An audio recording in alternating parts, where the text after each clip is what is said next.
శ్రీ గురుభ్యో నమ. శ్రీ మహాగణాధిపతి నమ. మానవ జన్మ సార్థకతకు 4 పురుషార్థములు కలవు. అట్టి పురుషార్థములు ధర్మ, అర్థ, కామ, మోక్షములు. సంతానము కొరకు గృహస్థాశ్రమంలో ప్రతి ఒక్కరూ కూడా తన వంశ వారసుడు కావాలని అనుకుంటుంటారు. స్మృతి పురాణంలో అపుత్రస్య గతం నాస్తి, పుత్రుడు ఉన్నట్లయితే పున్నామ నరకం నుండి రక్షిస్తాడు. సంతానం లేనివారు, గర్భస్య దోషము కలిగినవారు, కృష్ణ గోపీజన వల్లభ గోవింద మమ్మల్ని రక్షించి మాకు సంతానాన్ని ప్రసాదించమని ఎవరైతే వేడుకుంటారో సంతాన గోపాలం స్వామివారు అనుగ్రహంతో సత్సంతానము కలుగుతుంది.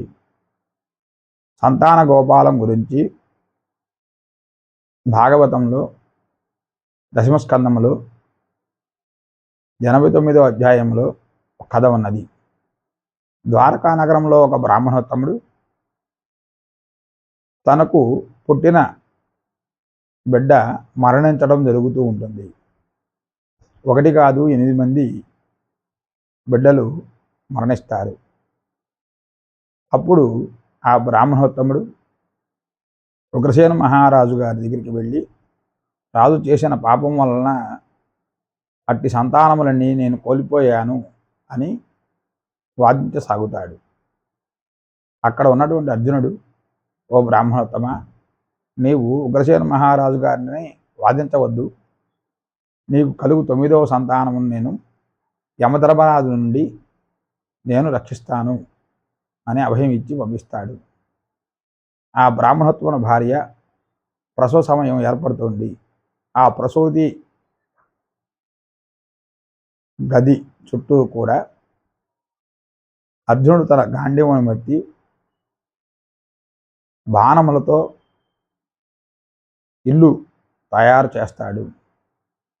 ఆ బ్రాహ్మణోత్తముని భార్య సంతానము పొందిన వెంటనే అదృశ్యమై వెళ్ళిపోతుంది.